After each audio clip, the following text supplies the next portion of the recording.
বাংলাদেশের সর্বশেষ গুরুত্বপূর্ণ আপডেট সংবাদে আপনাকে স্বাগত। শুরুতেই সংবাদ শিরোনাম, পরে বাংলাদেশের সর্বশেষ গুরুত্বপূর্ণ আপডেট। সচিবালয়ে আগুন, বৈদ্যুতিক ত্রুটির কারণে আগুনের সূত্রপাত। সচিবালয়ে আগুনের ঘটনায় ব্যক্তি সচিবালয়ে আগুন, বৈদ্যুতিক ত্রুটির কারণে আগুনের 3 জায়গায় নমুনা আগুনের ঘটনায় ব্যক্তি সংশ্লিষ্টতা আলামত পাওয়া যায়নি। বৈদ্যুতিক ত্রুটির কারণে আগুনের নমুনা সংগ্রহ করা হয়েছে। বিস্ফোরকের আলামত পাওয়া যায়নি। 15 জানুয়ারির মধ্যে অভ্যুত্থানের ঘোষণা হয়েছে, পাঠ করতে হবে। জুলাই গণঅভ্যুত্থানের 15 জানুয়ারির মধ্যে 15 জানুয়ারি ঘোষণাপত্রের দাবি জানিয়েছে জুলাই গণঅভ্যুত্থানের ঘোষণাপত্র আগামী 15 জানুয়ারির মধ্যে মঙ্গলবার দাবি জানিয়েছে জাতীয় নাগরিক রাজধানীর সদস্য শহীদ মিনারে মার্চ ফর মঙ্গলবার শীর্ষক সমাবেশে অন্তর্বর্তীকালীন রাজধানীর কেন্দ্রীয় দাবি জানায় মার্চ ফর ইউনিটি শীর্ষক সমাবেশে স্লোগানে অন্তর্বর্তীকালীন সরকারের কাছে দাবি জানান ফাঁসি দাবি।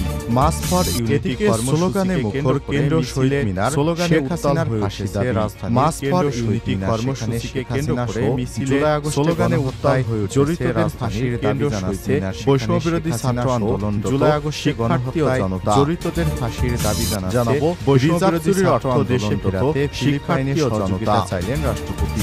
বাংলাদেশ রিজার্ভ চুরির অর্থ দেশে ফেরাতে ফিলিপাইনের সহযোগিতা চাইলেন রাষ্ট্রপতি। সহযোগিতা বাংলাদেশ ব্যাংকের রিজার্ভ চুরির সম্পূর্ণ অর্থ দেশে ফিরে বাংলাদেশে নবনিযুক্ত ফিলিপাইনের রাষ্ট্রদূত নিনা পাদিলা তার পরিচয়পত্র পেশকালে রাষ্ট্রপতি নবনিযুক্ত ফিলিপাইনের রাষ্ট্রদূত নিনা পাদিলা এদিকে ফরিদপুরে কামরুজ্জামানকে হত্যা চেষ্টাকারীদের সহযোগিতা চান 72 ঘন্টার আলটিমেটাম। এদিকে ফরিদপুরে কামরুজ্জামানকে হত্যা চেষ্টাকারীদের কামরুজ্জামান 72 ঘন্টার আলটিমেটাম। ঘটনায় জেলা বাস 72 ঘন্টার আলটিমেটাম কামরুজ্জামান শ্রমিক মালিকেরা ঐক্য ঘটনায় মঙ্গলবার দুপুরে এক মানববন্ধন থেকে হুঁশিয়ারি দেন তারা মালিকেরা ঐক্য পরিষদ এবং মঙ্গলবার দুপুরে এক মানববন্ধন থেকে হুঁশিয়ারি দেন তারা। সেশনের সভাপতি এবং সর্বশেষ 2025 সেশনের জন্য বাংলাদেশ ইসলামী ছাত্র শিবিরের সভাপতি জাহিদুল ইসলাম 2025 সেশনের জন্য বাংলাদেশ ইসলামী ছাত্র সংবিধান অনুযায়ী নতুন নবনির্বাচন সম্পন্ন হয়েছে সারা দেশে।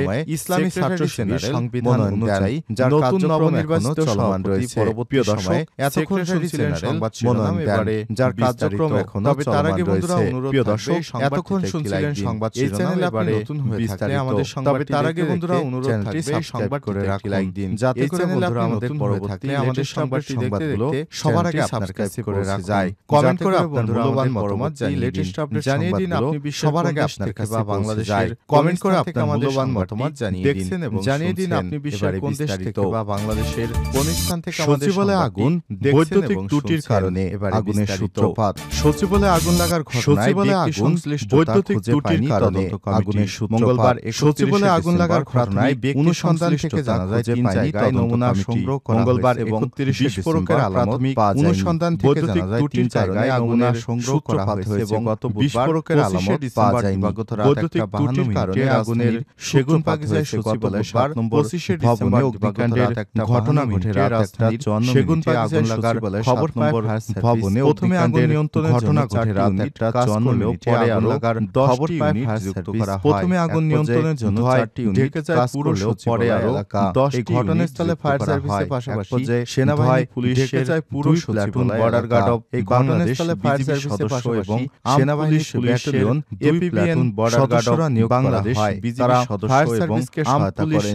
সচিবালয়ে আগুন লাগার ঘটনায় সারা দেশ করা হয় সমালোচনা সৃষ্টি হয়েছে, কারণ সচিবালয়ে আগুন লাগার ঘটনায় সারা দেশে আগুন লাগার কথা সমালোচনা সৃষ্টি হয়েছে, কারণ সচিবালয়ের মতো আগুন লাগার পর স্থানে আগুন লাগার কথা নয়, তবে আগুন লেগেছে হয়তো এই স্থানে আগুন লাগার পর সবাই ধারণা করেছে। কমিটি জানিয়েছে আগুন লাগাকারী হয়তো এই আগুন লেগেছে, তবে সর্বশেষ তদন্ত কমিটি জানিয়েছে আগুন লাগার 15 জানুয়ারির মধ্যে অভ্যুত্থানের ঘোষণাপত্র পাঠের কারণে হবে। জুলাইয়ের গণঅভ্যুত্থানের 15 জানুয়ারির মধ্যে 15 জানুয়ারি ঘোষণাপত্র দাবি পাঠের দাবি জানিয়েছে জুলাইয়ের গণঅভ্যুত্থানের ঘোষণাপত্র আগামী 15 জানুয়ারির মধ্যে দাবি পাঠের দাবি জানিয়েছে শহীদ মিনারে নাগরিক কমিটির প্রধান। মঙ্গলবার 31 ডিসেম্বর বিকেলে রাজধানীর কেন্দ্রীয় শহীদ মিনারে মার্চ জাতীয় নাগরিক কমিটির সদস্য সচিব বলেন, এদেশের মানুষ এক নতুন বাংলাদেশ চায়। তিনি বাংলাদেশের মানুষ নতুন সংবিধান চায়। বাংলাদেশের মানুষ সংস্কার চায়। বৈষম্য বিরোধী ছাত্র আন্দোলনের মানুষ নেতৃত্ব সংবিধান চায়, বাংলাদেশের মানুষ সংস্কার চায়, বৈষম্য বিরোধী ছাত্র আন্দোলনের নেতৃত্বাধীন সরকারের পক্ষ জুলাই অভ্যুত্থানের রাজনৈতিক সংগঠনের সমন্বয়ে ঘোষণা দেয়, তখন ঘোষণা দেওয়া হয়। এই ঘোষণা বৈষম্য রাজনৈতিক ছাত্র আন্দোলনের সমন্বয়ে ঘোষণা। এ সময় তিনি বলেছেন, ঘোষণা দেওয়া হয় এই ঘোষণা বৈষম্য বিরোধী ছাত্র আন্দোলনের বিজয়। এ সময় তিনি বলেছেন, অভ্যুত্থানের সরকারের পাঠ করতে হবে।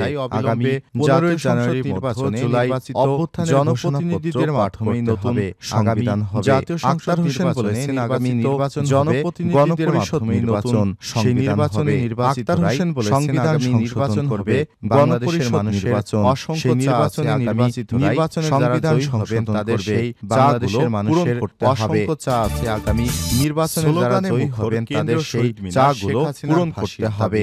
মার্চ ফর ইউনিটি স্লোগানে মুখর কেন্দ্রীয় স্লোগানে শেখ হাসিনার ফাঁসির দাবি।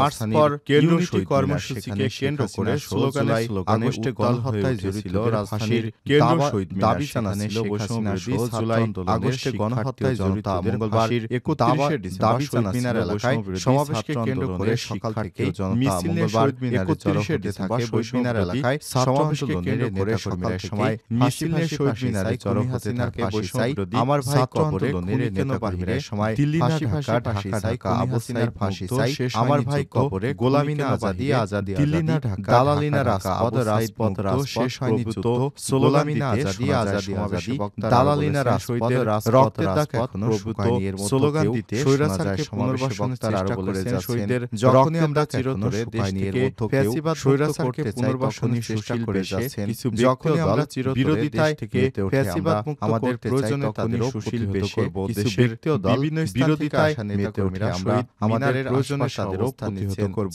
দেশের বিভিন্ন স্থানে সামনে অনেক কর্মীরা শহীদের মিনারের আশপাশে অবস্থান নিচ্ছেন। অনেকের মাথায় দেশের পতাকা বাঁধা রয়েছে। চট্টগ্রাম, নাটোর, পঞ্চগড়, সিরাজগঞ্জ সহ অনেকের বাংলাদেশের বিভিন্ন পতাকা বাঁধা বিশ্ববিদ্যালয় ও শহীদ মিনার এলাকায় ছাত্র জনতার বাংলাদেশের এবং পর্যায়ক্রমে তারা মিছিলে ও শহীদ মিনার এলাকায় ছাত্র বৈষম্য বিরোধী ছাত্র আন্দোলনের পর্যায়ক্রমে তারা শহীদ মিনারে স্বাধীনতা জড়ো হতে থাকেন। বৈষম্য বিরোধী ছাত্র আন্দোলনের পক্ষে সরকার এই শহীদ মিনারে স্বাধীনতা জানালে আজ ঘোষণাপত্র পাঠ হবে। অন্তর্বর্তীকালীন সরকার এই ঘোষণা এরপর গত রাত 2:30টার দিকে রাজধানীর বাংলা মোটরে নিজেদের কার্যালয়ে সংবাদ সম্মেলন করে গত রাত 2:30টার দিকে রাজধানীর বাংলা মোটরে মঙ্গলবার কার্যালয়ে সংবাদ সম্মেলন করে বৈষম্য কেন্দ্রীয় শহীদ মিনারে সেখানে বলা হয় মঙ্গলবার 31 ডিসেম্বর পালন করা হবে। কেন্দ্রীয় শহীদ মিনারে মার্চ ফর রিজার্ভ চুরির অর্থ দেশে ফেরাতে ফিলিপাইনে পালন করা হবে। রাষ্ট্রপতি বাংলাদেশ ব্যাংক রিজার্ভ চুরির অর্থ সম্পূর্ণ অর্থে ফিলিপাইনের